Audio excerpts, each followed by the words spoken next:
Number 6276۔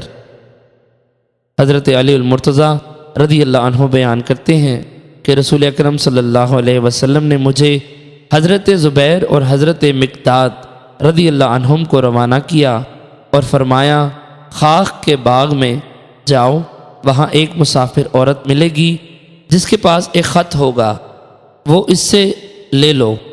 ہم لوگ چلے اور ہم نے اپنے گھوڑوں کو دوڑایا تو وہاں ایک عورت تھی۔ ہم نے کہا خط نکالو، اس نے کہا میرے پاس کوئی خط نہیں۔ ہم نے کہا یا تو تم خط نکالو گی یا ہم تمہارے کپڑے اتار دیں گے۔ بس اس نے اپنے بالوں کے جوڑے سے خط نکالا اور ہم اس عورت کو حضور علیہ السلام کی خدمت میں لے آئے۔ اس خط کو دیکھا تو اس میں حضرت حاطب بن ابی بلتعہ کی طرف سے اہل مکہ میں سے مشرکین کو رسول اکرم صلی اللہ علیہ وسلم کے بعض منصوبوں کے بارے میں خبر دی تھی۔ نبی اکرم صلی اللہ علیہ وسلم نے پوچھا اے حاطب یہ کیا ہے؟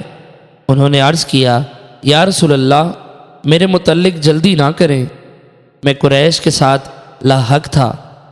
سفیان راوی کہتے ہیں وہ قریش کے حلیف تھے اور ان میں سے نہ تھے۔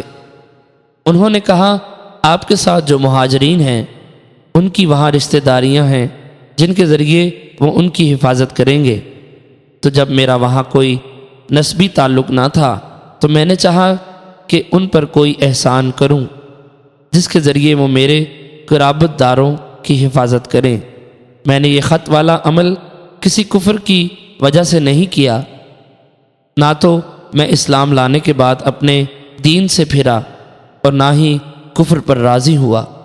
رسول اکرم صلی اللہ علیہ وسلم نے فرمایا انہوں نے سچ کہا ہے، انہوں نے سچ کہا ہے۔